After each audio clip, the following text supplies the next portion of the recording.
When we think about India's big economic story, our minds usually jump straight to shiny tech parks and crowded cities. But the real, true foundation of the nation's economy, it's always been rooted in its soil. Today, we're going to dig into the incredible story of rural development in India, a journey that literally defines the lives of hundreds of millions of people. And that idea from Mahatma Gandhi, that's really our starting point here. It's such a powerful reminder that if you want to truly understand where India's economy is headed, you can't just look at the stock market. You got to look at the crop yields. The country's prosperity is built from the ground up, starting right there in its villages.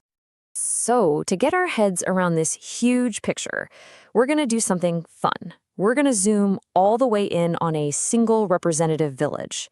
Now, it's a fictional place called Palampur, but its story, it really mirrors the real economic challenges and, the opportunities that rural communities all across India are facing every day.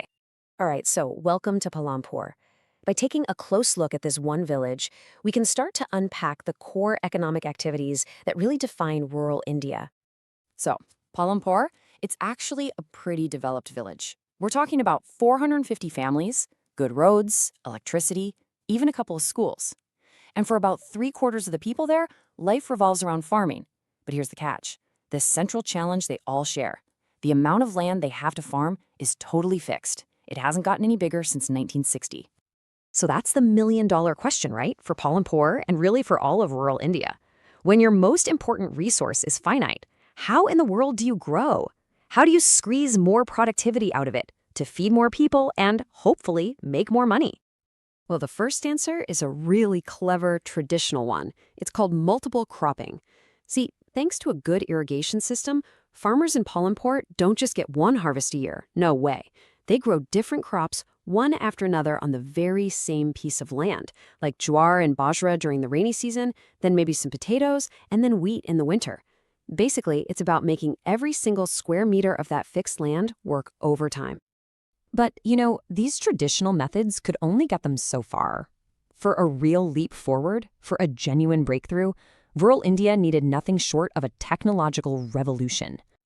And that revolution, well, it had a name, the Green Revolution. This was the absolute game changer that was meant to put India on the path to feeding itself. Okay, so what's so brilliant about the Green Revolution is right here. It wasn't just one single invention, it was a whole system. At the heart of it were these new, high-yielding variety seeds. Let's call them HYV seeds. But these seeds were divas. They were demanding. To really work their magic, they needed a full support system. Tons of water from irrigation, chemical fertilizers, and pesticides. It was the whole package that completely transformed farming as they knew it. I mean, look at the difference here. It's night and day. Before, farming was a low-yield gamble, completely dependent on whether the monsoon rain showed up. Afterwards, with these HYV seeds and reliable water, you saw these massive, incredible jumps in wheat and rice production. This created a surplus, extra food they could actually sell in the market. For the first time, many farmers could earn real income. But, and this is a big but, all this progress didn't come for free. It also led to new problems, like damaged soil and shrinking water tables. Okay, so even if you have a great harvest, a strong rural economy can't just rely on farming alone. To be truly resilient, you have to diversify. And that leads us to the next big question. I mean, think about it. Farming is super vulnerable, right? You're at the mercy of bad weather, pests, prices going up and down. So to build real stability, rural communities had to start looking beyond the fields for other ways to make a living. So this chart really shows one of the most important non-farm sectors, animal husbandry.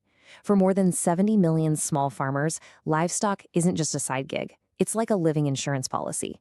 You can see poultry is the huge one here, but cattle and buffaloes are also absolutely essential. They provide everything from income and food to fuel and even transportation. And this diversification, it goes way beyond just livestock. You've got major industries like dairy farming, which just exploded thanks to programs like Operation Flood. Then there's high-value stuff like fisheries and horticulture, fruits, veggies, spices. And of course, you have the fabric of the local economy itself. Small factories, the local shopkeepers, the transport guys. Heck, in recent years, even IT has started to create new jobs in these places. Okay, so producing more stuff is great. But how do you get it to the people who are going to buy it and get a fair price for it? That's a whole other ballgame, and it required some pretty major changes. So to do all this modern farming, you need cash, right? Well, back in the day, farmers were pretty much at the mercy of informal moneylenders. Then, in 1969, things started to shift with a new push for what was called social banking. The system got more formal, and it all led to the creation of NABARD in 1982. That's the National Bank for Agriculture and Rural Development, which was designed to make sure credit got to where it was needed most. And look, getting a fair price meant they had to fix a system that was, frankly, often rigged against the farmer. We're talking about things like faulty scales and manipulated prices. So the government jumped in with this four-part plan. First, regulate the markets to make them fair. Second, build the stuff you need, roads, warehouses, cold storage. Third, encourage farmers to team up in cooperatives.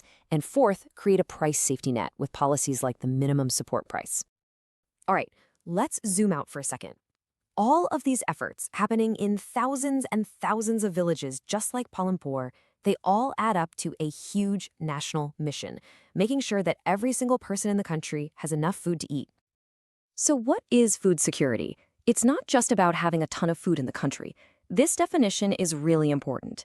It boils down to three key things. Availability, meaning the food supply is actually there. Accessibility, meaning it's within reach of everyone.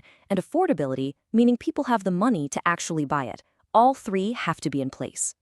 So this is basically the blueprint for India's food security system. Step 1, become self-sufficient in food grains, which, check, they did that with the Green Revolution. Step 2, to handle emergencies, the government creates a buffer stock by buying up extra grain from farmers. And finally, step 3, to make sure everyone can get it. The public distribution system, or PDS, gets these grains to people at super low subsidized prices. It's this massive three-pronged safety net, really. So, when you step back and look at it, this whole journey from our little village of Palampur shows us just how connected everything is. It all starts with one farmer on one plot of land, but it depends on this complex web of technology and finance and fair markets and economic diversification for it all to work. And that really brings us to our final thought here. The country has made incredible progress in making sure people have enough calories to survive. But as we look to the future, the questions get a little more complex. So, is having enough food the same thing as having the right food for a healthy life? And can we keep producing all this food in a way that doesn't totally wreck our soil and water for the next generation? That, right there, is the next big chapter in India's rural story.